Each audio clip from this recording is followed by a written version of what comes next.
Hello दोस्तों, नमस्कार। स्वागत है आपको हमारे YouTube channel India stock with Alok में। दोस्तों, आज हम लोग बात करने वाले हैं बिहार की राजनीति के बारे में। दोस्तों, बिहार में जब विधानसभा का चुनाव हुआ था 2020 में, तो नीतीश कुमार जी ने बीजेपी के साथ मिलकर चुनाव लड़ा था, एनडीए के साथ, और एनडीए ने बहुमत हासिल किया था और एनडीए की सरकार बनी थी बिहार में। नीतीश कुमार जी की सीट कम होते हुए भी बीजेपी ने नीतीश कुमार को सीएम बनाया था।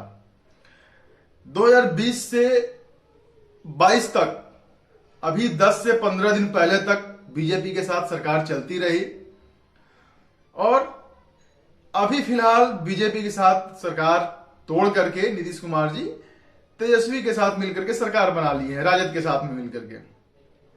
दोस्तों, सरकार टूटने के एक दो रीजन है जो मैं आपको बताना चाहता हूं। पहला क्या है कि नीतीश कुमार जी चाहते थे कि उनको इंडिया का राष्ट्रपति बना दिया जाए, जो किसी भी तरह से एलिजिबल नहीं थे उसके लिए, और बीजेपी ने उनको नहीं बनाया।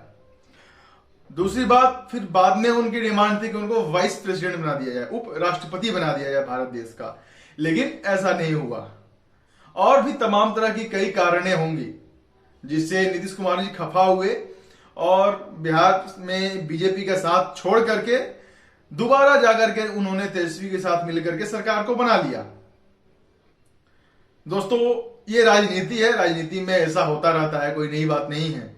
लेकिन अभी आजकल बिहार में एक नया पोस्टर दिख रहा है, उसमें लिखा हुआ है बिहार में दिखा, भारत में दिखेगा। ये नीतीश कुमार जी का फोटो है, उस पे उनके पार्टी के कार्यकर्ताओं ने ये पूरे पटना में इस पोस्टर को लगाया हुआ है, तमाम जगहों पे, चौक चौराहों पे। दोस्तों, मैं उनसे पूछना चाहता हूं, उनके कार्यकर्ताओं से और बिहार के माननीय मुख्यमंत्री श्री नीतीश कुमार जी से, कि थोड़ा इसका मतलब हमको समझाएंगे आप। बिहार में दिखा, क्या दिखा बिहार में? क्राइम दिखा, लूट दिखा, चोरी दिखी, डकैती दिखी। आप यही चाहते हैं कि पूरे देश में दिखे? आप तो सुशासन बाबू कहे जाते हैं। कितना क्राइम को कंट्रोल कर लिया है आपने। जब तक आप बीजेपी के साथ में थे तो क्राइम पे थोड़ा कंट्रोल था, वो चाहे आपके चलते हुआ हो, आपके डर से हो, या बीजेपी के चलते हुआ हो। लेकिन नाम आपका हुआ कि नीतीश कुमार जी सुशासन बाबू हैं। उनके शासन में गुंडागर्दी, चोरी, डकैती नहीं होती है। और तेजस्वी यादव जी की जो पार्टी है वो तो पहले से ही बदनाम थे। जब तेजस्वी जी के पिताजी पहले मुख्यमंत्री थे या उनके माताजी मुख्यमंत्री थी, तो बिहार में क्राइम अपने चरम सीमा पे थी। आए दिन लूट, बलात्कार, चोरी, डकैती, मर्डर, अपहरण होता रहता था।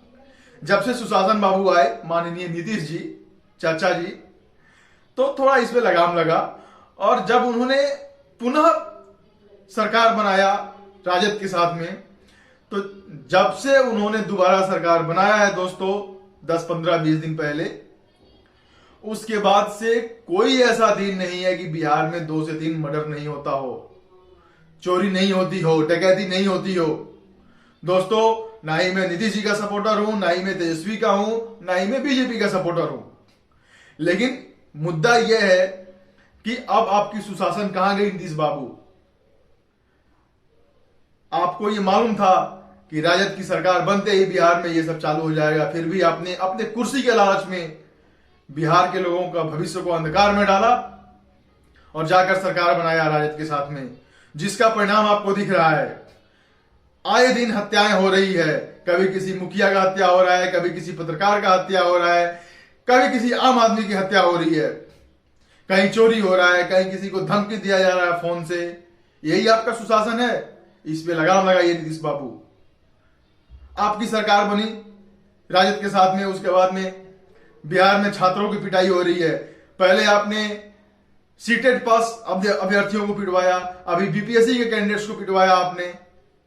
ये कौन सी आपकी सुशासन है? और आप बिहार में पोस्टर लगवा रहे हैं, बिहार में दिखा, भारत में दिखेगा। यही दिखेगा भारत में? चोरी, डकैती, लूटपाट, ये नहीं चलेगा। एक बात और, जब बीजेपी के साथ आपकी सरकार थी तो माननीय शाहनवाज हुसैन जी उद्योग मंत्री थे आपकी सरकार में।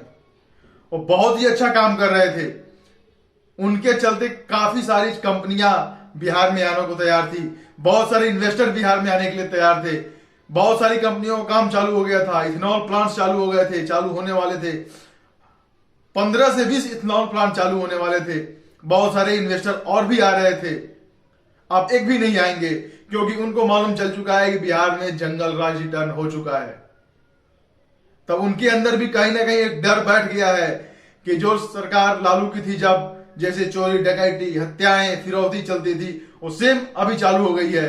तो सभी इन्वेस्टर्स के अंदर अभी इस बात का डर हो गया है, जिसके चलते वो अब नहीं आएंगे और बिहार के लोग फिर अब अपने घर को छोड़ के दूसरे राज्यों में जाएंगे, वहां गाली सुनेंगे दूसरे राज्य वालों के, उनकी डांट सुनेंगे, उन पे तंज कसा जाएगा।